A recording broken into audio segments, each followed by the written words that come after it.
Hello guys, मेरा नाम है जितेश कुमार और मैं एक बार फिर से आप सब लोगों का स्वागत करता हूं अपने YouTube चैनल पर जिसका नाम है success with Jitesh Kumar. So guys, आज हम लोग मैथ्स के टॉपिक में क्या पढ़ने वाले हैं, उसका नाम है स्पीड, टाइम एंड डिस्टेंस। बोले तो समय, चाल एवं दूरी। देखिए गाइस, परीक्षा की दृष्टि से बहुत महत्वपूर्ण चैप्टर है। कुछ बेसिक फॉर्मूले हैं जिनका हमको ध्यान देना है। उसके बाद में कुछ इंपॉर्टेंट ट्रिक्स मैं आप लोगों को इस चैप्टर में आने वाले क्वेश्चनों में कैसे लगाई जाती है वो बताऊंगा। सो गाइस, बिना देरी करते हुए हम लोग चालू करते हैं स्पीड, टाइम और डिस्टेंस। तो गाइस, जैसे हम लोग चैप्टर का नाम है समय, चाल, दूरी, मतलब स्पीड, टाइम और डिस्टेंस, तो उसी के अकॉर्डिंग इन तीनों चीजों की इंपॉर्टेंस इस चैप्टर में सबसे ज्यादा है, जिसमें सबसे पहली चीज आती है दूरी। ठीक है, दूरी बोले तो डिस्टेंस,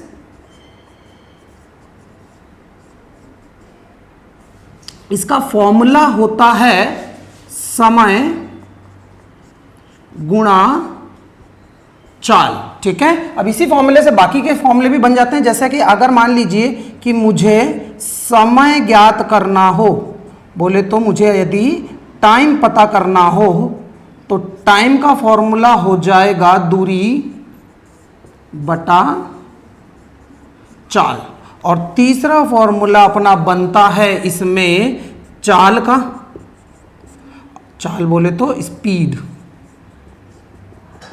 मतलब कि दूरी बटा समय।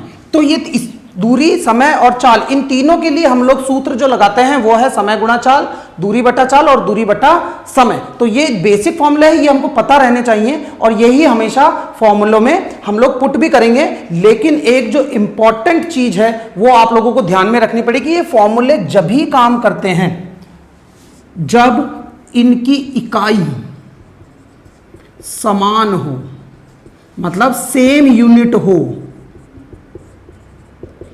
ठीक है, सेम यूनिट मतलब अब समय, चाल, दूरियों की जो यूनिट होती है वो किलोमीटर प्रति घंटा और मीटर पर सेकंड में चलती है। जैसे कि दूरी किलोमीटर और मीटर में चलेगी, समय घंटे और सेकंड में चलेगा, और जो चाल है वो किलोमीटर प्रति घंटा और मीटर पर सेकंड में चलती है। इसके अलावा इनको हम लोग देख लेते हैं कि इनकी जो चालें जो हैं उनको हम लोग कैसे चेंज कर लेंगे। यदि चाल किलोमीटर प्रति घंटा में दी गई है और मीटर पर सेकंड में हमें बदलनी है, मतलब किस में बदलनी है चाल, चौथा पॉइंट में यहां पर लिख रहा हूं आपको। यदि चाल मीटर प्रति सेकंड, ठीक है, इसको इंग्लिश में लिखते हैं मीटर पर सेकंड। ओके, अगर चाल मीटर पर सेकंड में हमें बदलनी है तो हम लोग क्या करते हैं, मीटर पर सेकंड, तो एक फॉर्मूला लगता है 5/18 इंटू किलोमीटर प्रति घंटा। ठीक है, इस और यदि चाल, पांचवा प्रश्न, यदि मीटर पर सेकंड में चाल दी गई है और किलोमीटर प्रति घंटे में हमको बदलनी होगी, तब चाल किलोमीटर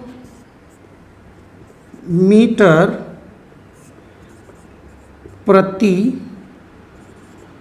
घंटा, मतलब किलोमीटर पर आर। आप लोगों ने गाड़ी के अंदर भी ये इंडिकेट होते हुए देखा होगा, kmph मतलब किलोमीटर पर आर। तो उसके लिए ये उल्टा हो जाता है 18/5 इंटू मीटर पर सेकंड, मतलब जो भी चाल मीटर पर सेकंड दे रखी है उससे हम लोग गुणा कर देते हैं। इसको याद करने का सूत्र बहुत इजी है। देखिए, मीटर इकाई छोटी होती है तो छोटी संख्या ऊपर आएगी, मतलब अगर मुझे छोटा मान ज्ञात करना है, छोटी इकाई ज्ञात करनी है तो छोटी संख्या को ऊपर लिख लीजिए, और किलोमीटर क्या होता है, बड़ा होता है, तो बड़ी संख्या ऊपर आएगी। इसको 5/18 या 18/5 से इन दोनों की इकाइयां हम लोग बदल देते हैं ये फॉर्मूले लगाकर। इसके अलावा एक फॉर्मूले पर और हमें ध्यान देना होता है, क्योंकि इकाई समान इकाई में होनी चाहिए, मतलब इकाई या तो मीटर पर सेकंड या किलोमीटर पर घंटे में होनी चाहिए, और ये फॉर्मूले फिर ऐसे ही लगने चाहिए। ठीक है, अब देखिए एक फॉर्मूला और लगता है इसमें एक फॉर्मूला क्या लगेगा, औसत चाल। औसत चाल, ये औसत चाल क्या है, ये औसत चाल है आना और जाना। ठीक है, किसी समान दूरी पर, किसी समान दूरी पर। आना और जाना, ठीक है। उसके लिए सूत्र होता है 2xy upon x plus y। अब ये क्या है, औसत चाल। अब देखिए कभी कभी क्वेश्चनों में क्या होता था, ये जो चाल है इसको भी ये औसत चाल लिख देता है, क्योंकि चाल जो हम लोग गाड़ी चलाते हैं या कोई ट्रेन में या किसी कार में हम लोग सफर करते हैं तो हमारी चाल हमेशा एक जैसी नहीं होती, ये आगे पीछे कम ज्यादा होती रहती है। कभी हम रुक जाते हैं तो 1 घंटे के अंदर जितनी दूरी तय की गई होती है वो कहलाती है हमारी चाल। बट 1 घंटे में भी जो दूरी हमने तय करी है वो समान चाल से नहीं करी है, इसलिए उसे औसत चाल ही कहा जाता है। और ये जो सूत्र है ये औसत चाल है, मतलब किसी दूरी को जाकर आने में यदि समय लगा है, कोई भी पर्टिकुलर समय लगा होगा, तो उसकी औसत चाल ज्ञात करने के लिए ये आना जाना जब आएगा समान दूरी पर तभी ये फॉर्मूला लगेगा। बाकी इसे भी, ये भी जो चाल है इसे भी औसत चाल कहा जाता है। इसमें आना जाना नहीं, किसी एक दूरी को हम लोग तय करते हैं। तो गाइस ये फॉर्मूले बेसिक फॉर्मूले हैं जिनको हमें ध्यान में रखने की जरूरत है। आप लोग इनको फटाफट उतार लीजिए, फिर हम लोग आगे बढ़ते हैं अपने क्वेश्चनों पर। मैं इसके कुछ इंपॉर्टेंट क्वेश्चन जो एग्जाम में आ सकते हैं, बहुत अच्छे क्वेश्चन लेकर आया हूं, तो आप लोग फटाफट उतार लीजिए, फिर हम लोग आगे चलते हैं। ओके, चलिए गाइस आगे बढ़ते हैं अपन अपने क्वेश्चन की तरफ। तो देखिए पहला क्वेश्चन जो है वो आप लोगों की स्क्रीन पर आ गया है। क्वेश्चन क्या कह रहा है, एक व्यक्ति किसी दूरी को 60 किलोमीटर प्रति घंटे की चाल से तय करता है तथा वहीं से वापस 40 किलोमीटर प्रति घंटे की चाल से लौटता है, तो पूरी यात्रा के दौरान उसकी औसत चाल ज्ञात करें। अब यात्रा के दौरान उसकी औसत चाल ज्ञात करनी है और क्वेश्चन साफ साफ बता रहा है क्या, कि आना जाना है, समान दूरी पर आना जाना है। तो अब आना जाने के लिए औसत चाल का हम लोग सूत्र क्या लगाते हैं, औसत चाल का जो सूत्र है वो लगेगा 2xy x प्लस y, जैसा कि मैंने अभी अभी आप लोगों को बता दिया था। अब आना, अब x और y क्या है, ये दोनों चालें हैं। x मतलब जाने की वाली चाल और y मतलब आने वाली चाल है। तो अब आप लोग ध्यान से देखिए, 2 × 60 जाने वाली चाल थी 60 किलोमीटर प्रति घंटा, और आते समय इसकी जो चाल थी वो 40 किलोमीटर प्रति घंटा थी, बटा 60 प्लस 40। अब हम लोग देख लेते हैं, तो 2 × 60 × 40 बटा 60 और 40 कितना हो गया, 100 हो गया, ठीक है। अब ये 2 जीरो से ये 2 जीरो कट जाएगी, 6 चौक 24 और 2 48, मतलब पूरी यात्रा के दौरान जो उसकी औसत चाल थी वो 48 किलोमीटर प्रति घंटा थी। ओके गाइस, चलिए गाइस आगे बढ़ते हैं ना अपन अपने अगले क्वेश्चन की तरफ। तो देखिए अगला क्वेश्चन आप लोगों की स्क्रीन पर आ गया है। अब क्वेश्चन क्या कह रहा है, दो कारें A तथा B की चालों का अनुपात 5:6 है। यदि कार B 8 घंटे में 384 किलोमीटर की दूरी तय करती है, तो इतने ही समय में कार A कितनी दूरी तय करेगी। गाइस देख लेते हैं इसको अपन कैसे हल करेंगे। तो देखिए 2 कार है A तथा B, जिनकी चालों का बोले तो स्पीड का अनुपात हमें दे रखा है क्या, 5:6। अब देखिए कार B जो है वो कार B जो है वो दूरी है 384 किलोमीटर की और समय जो है वो है 8 घंटे का। तो कार B की चाल में निकाल लेता हूं। अब कार B की चाल निकालने के लिए चाल का सूत्र क्या होता है, दूरी बटा समय, जिसमें दूरी कितनी है भाई 384 और समय कितना है 8 से काट दीजिए, 8 चौक 32, बचा कितना 6, 8 8 64। मतलब कार B की जो चाल है वो है 48 किलोमीटर प्रति घंटा। अब कार B की ही चाल, अब अनुपात देखिए B का कितना है 6 और चाल कितनी है देखिए 48। अब मतलब कार B की जो चाल है वो है 48 किलोमीटर प्रति घंटा। अब कार B की चाल 48 किलोमीटर प्रति घंटा है और अनुपात कितना है 6, मतलब 6 अनुपात के लिए जो चाल ली गई है वो ली गई है 48 किलोमीटर प्रति घंटा। अब 6 अनुपात के लिए चाल 48 ली गई है, तो 1 अनुपात के लिए देखेंगे कितना चला जाएगा। 6 से अगर ये कट जाएगा तो 6 कम 6 और 6 अट्ठे 48, मतलब 1 अनुपात के लिए 8 किलोमीटर प्रति घंटे की चाल यहां पर ली गई है। ठीक है, 1 अनुपात के लिए कितनी ली गई है, 8 किलोमीटर ली गई है। तब एक ही चाल मैं निकाल लूंगा, क्योंकि 1 के लिए 8 किलोमीटर ली गई है, तो 5 के लिए कितना लेगा, 8 पंजे 40 किलोमीटर प्रति घंटा इसकी चाल आ जाएगी। तब एक की चाल बराबर 5 गुणा 8, क्योंकि 1 के लिए 8 था तो 5 के लिए कितना हो जाएगा, 40 किलोमीटर प्रति घंटा। तब ए द्वारा तय की गई दूरी बराबर, देखिए समय इतने ही समय में तय करनी थी, तो समय तो कितना था, इसने कितना लिया था, 8 घंटे। तब 8 गुणा 40, तो दूरी आ जाएगी 320, क्योंकि दूरी का सूत्र क्या होता है, समय गुणा चाल। ठीक है, तब दूरी आ जाएगी 320 किलोमीटर। ठीक है गाइस, ये हमारा आंसर हो गया। ओके, तो फटाफट आप लोग इसको उतार लीजिए, फिर हम लोग आगे बढ़ते हैं अपने अगले क्वेश्चन के लिए। ओके, तो गाइस आगे बढ़ते हैं अपन अपने अगले क्वेश्चन की तरफ। तो अगला क्वेश्चन देख लीजिए, आप लोगों की स्क्रीन पर आ गया है, और क्वेश्चन क्या कह रहा है कि एक बस अपनी सामान्य चाल की 5/6 चाल से चलने पर अपने गंतव्य स्थान पर 15 मिनट देरी से पहुंचती है। यदि तो इसकी सामान्य चाल से इस दूरी को तय करने में कितना समय लगेगा। तो सामान्य चाल से यदि अगर ये चली होती तो कितना समय लेती। अभी क्या कर रही है, अभी तो 15 मिनट लेट हो गई है, लेकिन अगर ये सामान्य चाल से चली होती, क्योंकि 5/6 से चली है, तो इसने अपनी स्पीड को क्या करा है, कम कर लिया है। तो अपन देखते हैं, अभी जो चाल है वो 5/6 है सामान्य चाल से।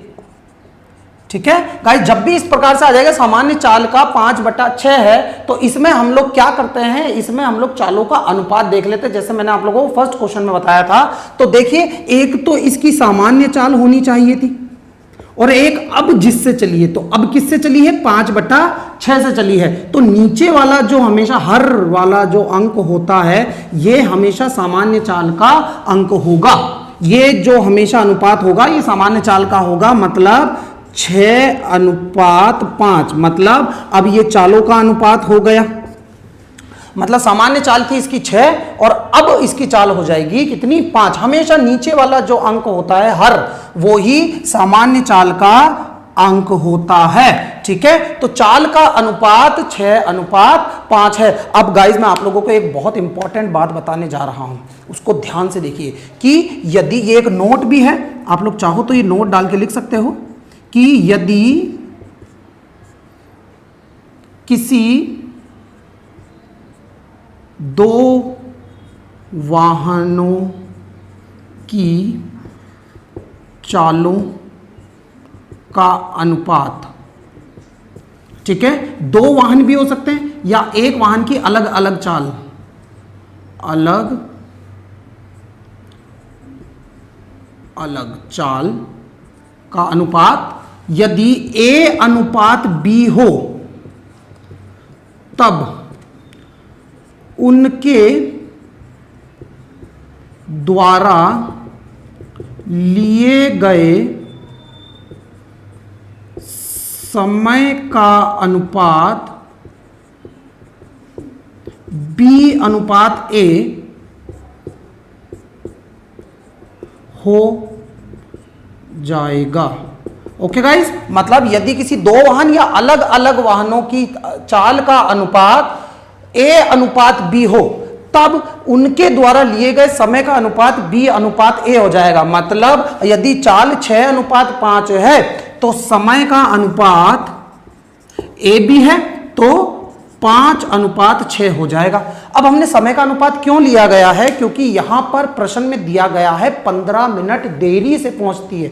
तो 15 मिनट क्या है, जो इकाई है वो समय की इकाई है, इसलिए हमें अनुपात भी किसको बदलना पड़ेगा, 5:6 को, जिसके लिए ये जो नोट है ये बहुत इंपॉर्टेंट नोट है। यदि किसी दो वाहन की या किसी एक ही वाहन की अलग अलग चालों का अनुपात दे रखा है A और B, तो लिए गए समय का अनुपात हो जाएगा B/A। मैं बार बार इसलिए बता रहा हूं ताकि आपको ये बात ध्यान रहे। अब देखिए समय का अनुपात हो गया 5:6। अब समय का अंतर कितना है, मतलब अनुपातों का अंतर 1 है और समय का अंतर है 15 मिनट। ठीक है, मतलब अनुपातों का अंतर तो है 1, जैसे 6 में से 5 जाएगा तो कितना बचेगा 1, और समय का अंतर इसने दे रखा है 15 मिनट देरी से पहुंचा है, मतलब अब लेट हो गया, पहले के समय में और अब के समय में 15 मिनट का डिफरेंस आ गया। तो एक अनुपात के लिए लिया गया है कितना, 15। तो अब अगर 1 के लिए 15 लिया गया है तो अब देखिए कब पहुंचेगा, तो अब के लिए समय हो जाएगा 6 × 15, मतलब 1 के लिए 15, तो 6 के लिए कितना, 15×6 90 मिनट में तो अब पहुंच रहा है। और सामान्य चाल के लिए कितना हो जाएगा, 5 × 15 बोले तो 75 मिनट। मतलब अगर ये सामान्य चाल से चला होता तो इसे 75 मिनट लगने थे, और अब इसे कितने लगे हैं, 90 मिनट लगे हैं। देखिए 15 मिनट का डिफरेंस आ गया। और जैसा कि क्वेश्चन में पूछा गया कि अब इसे कितना समय लगेगा, मतलब सामान्य चाल से चलता तो उसे कितना समय लगता, तो इसको आंसर आ गया अपना 75 मिनट। तो ये अपना आंसर है, इसको फटाफट आप लोग उतार लीजिए, फिर हम लोग आगे बढ़ते हैं अपने अगले क्वेश्चन की ओर। ओके गाइस, चलिए गाइस, तो आगे बढ़ते हैं ना अपन अपने अगले क्वेश्चन की तरफ। तो अगला क्वेश्चन देखिए क्या कह रहा है, आप लोगों की स्क्रीन पर आ गया है। तो क्वेश्चन देखिए क्या कह रहा है, एक लड़का साइकिल द्वारा 6 किलोमीटर प्रति घंटे की चाल से अपने घर से विद्यालय जाता है और 10 मिनट की देरी से विद्यालय पहुंचता है। ऐसा हम सबके साथ में हुआ होगा, हम लोग स्कूल में कभी ना कभी तो लेट हुए ही होंगे। तो वो भी क्या करता है, 6 किलोमीटर प्रति घंटे की चाल से जाता है साइकिल से और 10 मिनट की देरी से पहुंचता है, अपने घर से निकला है। ठीक है, अगले दिन वह अपने घर से निकलता है और 8 किलोमीटर प्रति घंटे की चाल से जाता है और विद्यालय 10 मिनट पहले ही पहुंच जाता है। तो उसके घर से विद्यालय की हमें कुल दूरी बतानी है, मतलब उसके घर से विद्यालय की दूरी बताइए। अब देखिए गाइस, इसमें क्या हो रहा है, एक ही दूरी तय की जा गई है अलग अलग चालों से, और जिसमें हमें समय का भी डिफरेंस मिल गया है। जब भी इस प्रकार का प्रश्न आप लोग देखें एग्जाम में, इस प्रकार के जनरल क्वेश्चन बहुत आते हैं, ये थोड़े से मैनिपुलेटिंग भी होते हैं क्योंकि इनको करने में बहुत ज्यादा समय लग जाता है यदि हम लोग x मान के करेंगे। तो गाइस, इसके लिए मैं आप लोगों को एक ट्रिक बताता हूं। देखिए, जब भी हमें इस प्रकार के प्रश्नों में दूरी ज्ञात करनी होती है तो दूरी के लिए हम लोग सूत्र लगाते हैं चालों का गुणनफल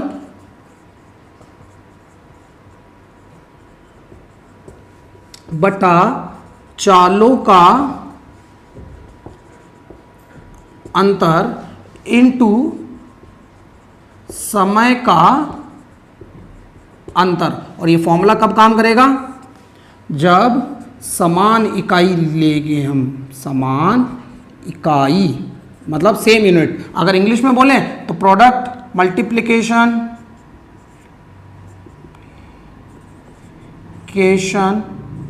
of speed upon difference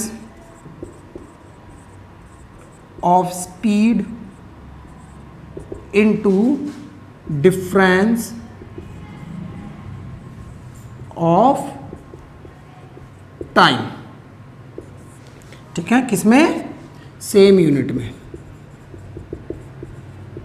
ठीक है गाइस, ये आप लोगों के फॉर्मूले हैं जिससे हमको डिस्टेंस पता चल जाएगा।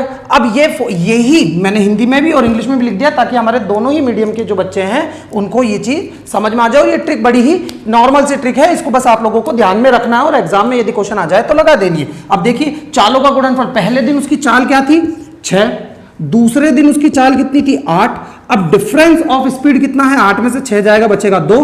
और डिफरेंस ऑफ टाइम, मतलब पहले दिन तो 10 मिनट लेट हो गया था और अगले दिन 10 मिनट पहले पहुंच गया।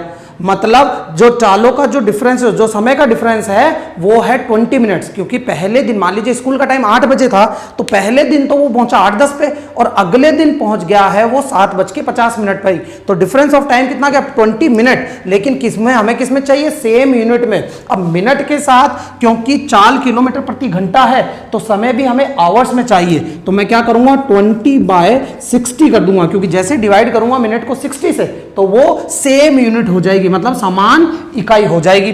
अब देखिए इसको काट लेते हैं हम लोग। 20 एकम 20, 20 तिया 60, 3 दूनी 6 से 6 कट जाएगा और दूरी आ जाएगी हमारे पास 8 किलोमीटर। ठीक है गाइस, तो मतलब उसके घर से जो विद्यालय था वो 8 किलोमीटर दूर था और यही हमारा आंसर है। बड़ी ही जोरदार ट्रिक है, इसको लगाते ही आप लोगों का आंसर आ जाएगा। तो फटाफट इस ट्रिक को उतार लीजिए, कैलकुलेशन समझ लीजिए और फिर हम लोग आगे बढ़ते हैं अपने अगले क्वेश्चन की तरफ गाइस। ओके चलिए गाइस, तो आगे बढ़ते हैं अपन अपने आज के वीडियो के आखिरी प्रश्न की ओर। और बहुत ही इंटरेस्टिंग प्रश्न है, हमेशा प्रश्न, ये जो प्रश्न है ये एग्जामों में पूछा जाता है, तो हम लोग बिल्कुल ध्यान से देखेंगे। देखिए प्रश्न आप लोगों की स्क्रीन पर आ गया है। अब प्रश्न देखिए क्या कह रहा है कि एक व्यक्ति किसी दूरी को पैदल चलकर जाने तथा कार द्वारा वापस आने में 2 घंटे 15 मिनट का समय लेता है। यदि उसने यह दूरी आने जाने में पैदल चलकर तय करी हो, मतलब उसने पैदल से आने जाने में तय करी हो, तो इस दूरी को तय करने में 4 घंटे 10 मिनट का समय लगेगा। तो इसी दूरी को कार द्वारा आने तथा जाने में उसे कितना समय लगेगा?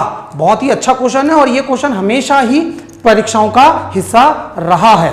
ठीक है, तो हम लोग तय करते हैं कि इस प्रश्न को हम लोग कैसे हल कर लेंगे। ओके गाइस, तो देखिए 2 साधन अपनाए इसने, जाते समय पैदल और आते समय कार। तो देखेंगे हम लोग कि पैदल प्लस कार, जब वो पैदल गया था और कार द्वारा वापस आया था तो उसको समय लगा था 2 घंटे 15 मिनट। यहां मैं समय लिख रहा हूं, ठीक है। अब जब इसने वही दूरी दोनों बार पैदल आने जाने से तय करी, मतलब पैदल प्लस पैदल, तो उसको समय लगा 4 घंटे 10 मिनट का। अब 4 घंटे 10 मिनट का समय लगा, मतलब ये कुल समय था। अब पैदल प्लस पैदल था तो एक बार जब वो पैदल गया होगा तो इसका आधा समय लगा होगा। ठीक है, मतलब एक तरफ पैदल बराबर 4 घंटे 10 मिनट का आधा समय, बोले तो 2 घंटे 5 मिनट लगा। मतलब एक तरफ पैदल का 4 घंटे 10 मिनट से आधा कर दिया तो 2 घंटे 5 मिनट। अब ध्यान देना कि यहां में एक तरफ पैदल चला था कि ये व्यक्ति एक तरफ पैदल, तो पैदल की जगह 2 घंटे 5 मिनट लिख दूं तो एक तरफ कार का समय आ जाएगा क्या? मतलब पैदल की जगह मैं लिख रहा हूं 2 घंटे 5 मिनट प्लस कार द्वारा लिया गया समय बराबर 2 घंटे 15 मिनट। अब क्या होगा, ये 2 घंटे 5 मिनट जो है ये उधर जाके क्या हो जाएंगे? माइनस हो जाएंगे। तो एक तरफ कार का समय आ जाएगा क्या? एक तरफ कार का समय बराबर 2 घंटे 15 मिनट माइनस 2 घंटे 5 मिनट, सॉरी। अब 2 घंटे 15 मिनट में से 2 घंटे 5 मिनट जाएंगे तो सीधी सी बात है 10 मिनट का समय हमारे पास बचता है। मतलब एक तरफ कार द्वारा लिया गया समय कितना है? 10 मिनट है। अब एक तरफ कार का समय 10 मिनट है और प्रश्न में क्या पूछा है? कार द्वारा आने जाने का समय क्या होगा? तो कार द्वारा जाने प्लस आने में लिया गया समय बराबर 10 प्लस 10 बोले तो 20 मिनट और यही हमारा आंसर है। देखिए कार द्वारा जाने प्लस आने में लिया गया समय, क्योंकि जाने जाने का समय 10 मिनट था तो आने के लिए भी हमें 10 मिनट का समय लगेगा, तो 10 प्लस 10 बराबर 20 मिनट में वह कार द्वारा उस स्थान पर जाकर वापस आ जाएगा। सो गाइस, आज के वीडियो में बस इतना ही। आप लोगों को मैंने सभी परीक्षा में आने वाले जो पैटर्न्स हैं वो सारे करा दिए हैं विथ ट्रिक एंड विथ सारे कॉन्सेप्ट्स। अभी तक के लिए फिलहाल इतना ही, फिर मिलूंगा आप लोगों से अगले वीडियो में। जब तक के लिए मुझे गुड बाय कहिए, और उससे पहले चैनल को सब्सक्राइब कर लीजिए, वीडियो को लाइक कीजिए गाइस, मुझे आप लोगों की सपोर्ट की बहुत आवश्यकता है। और लाइक करने के बाद में बेल आइकन को क्लिक कर दीजिए गाइस। फिर मिलेंगे आपसे अगले वीडियो में, जब तक के लिए गुड बाय।